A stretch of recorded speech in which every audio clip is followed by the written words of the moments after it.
Si Kancil dan Pak Tani.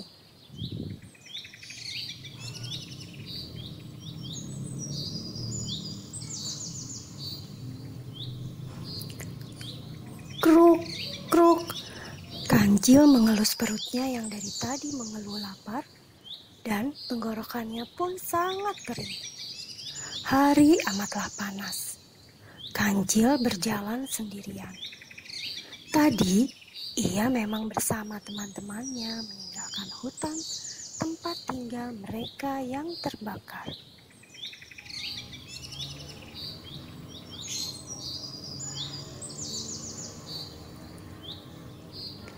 Kancil duduk bersandar karena matanya berkunang-kunang. Tiba-tiba ia melihat hamparan hijau.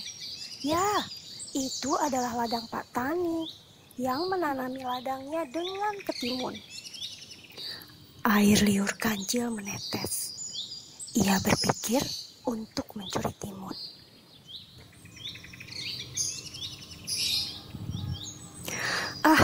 Aku akan memakan timun Pak Tani, kata Kancil.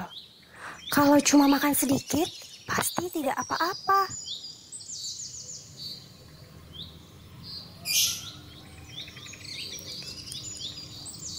Kancil menyusup lewat celah pagar ladang Pak Tani dan mengunyah sebuah ketimun.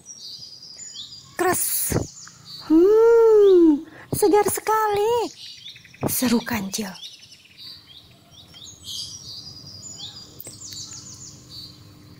Satu lagi lalu aku akan menyusul teman-teman, pikir Kancil. Kancil memetik satu lagi dan memakannya. Satu lagi, sampai ia kekenyangan dan Kancil pun tertidur.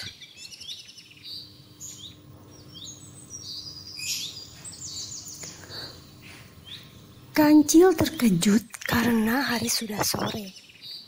Ia segera meninggalkan ladang itu. Saat tiba di ladang Pak Tani, kaget melihat ketimunnya banyak yang hilang. Hanya tersisa sampah ujung ketimun.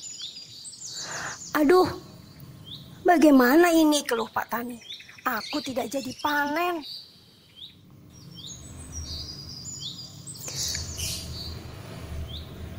Siapa yang berani mengambilnya ya? Pak Tani berpikir keras. Setelah ia berpikir terus apa yang harus dilakukan, akhirnya Pak Tani menemukan ide. Aku takut-takuti dia dengan orang-orangan. Siapa tahu dia tidak berani datang lagi.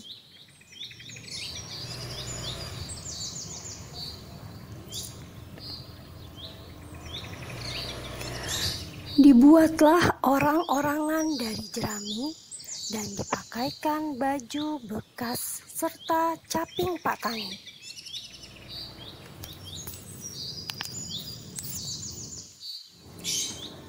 Esok harinya, si Kancil memasuki ladang itu lagi. Apa? Pak Tani berjaga di ladangnya? Kancil terkejut. Ia menunggu sampai Pak Tani pergi. Namun, kelihatannya Pak Tani betah berjaga di sana.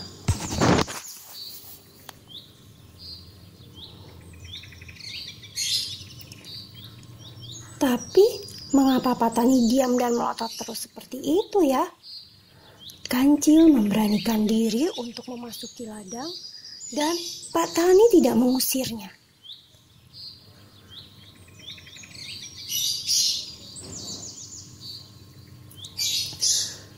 Akhirnya Kancil mengerti bahwa itu hanya orang-orangan yang dibuat seperti Pak Tani. Ayo, makan bersamaku Pak Tani, ajaknya dan mengambil caping orang-orangan itu.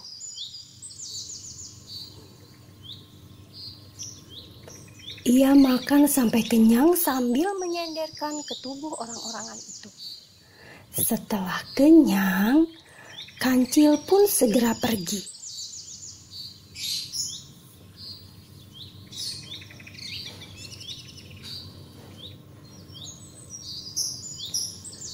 Sorenya, Pak Tani terkejut karena ketimunnya tetap hilang.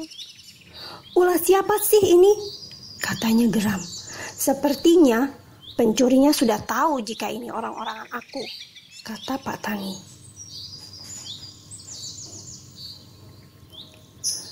"Bagaimana jika aku melumuri orang-orangan ini dengan getah, sehingga akan membuat lengket pencurinya?"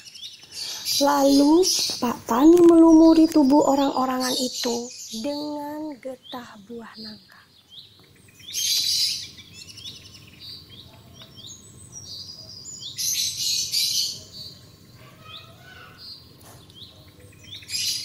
Esoknya, Kancil datang lagi.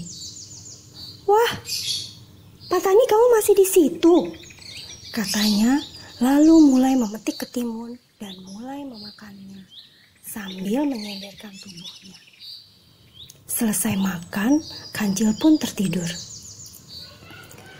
Tapi, badannya lengket menempel ke orang-orangan itu. "Aduh, bagaimana ini? Aku terjebak. Aku menempel di Pak Tani," seru Kancil dengan panik.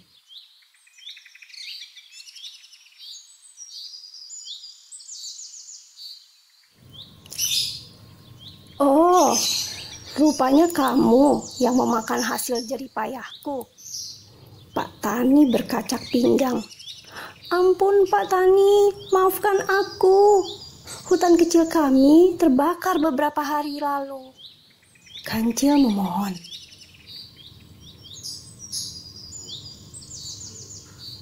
"Ya, tapi tetap saja mencuri itu tidak baik.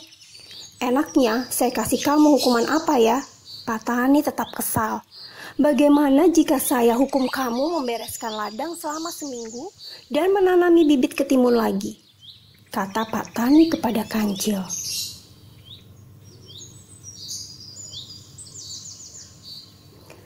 Kancil pun menerima hukuman itu. Ia tahu bahwa memang dia bersalah. Dia bekerja dengan rajin dan berharap Pak Tani sungguh-sungguh memaafkannya. Akhirnya, hari hukuman Kancil pun berakhir. "Terima kasih sudah bekerja dengan rajin, Kancil. Jangan mencuri lagi, karena perbuatan itu merugikan orang lain. Lebih baik kamu berusaha dengan jeripayahmu sendiri. Ini bekal ketimun untukmu di hutan nanti," kata Pak Tani sambil menyerahkan sekarung ketimun. "Aku meminta maaf sekali atas kesalahanku, Pak Tani. Terima kasih tidak menghukumku lebih berat. Aku berjanji tidak mencuri lagi," Kancil berkata penuh penyesalan. Kancil kembali ke hutan. Ketimun pemberian itu selain dia makan, tapi juga disisihkan sebagian untuk ditanam di kebunnya sendiri, supaya dia juga bisa panen timun. Pesan moral: berusahalah dengan jeripayahmu sendiri, jangan sampai merugikan orang lain.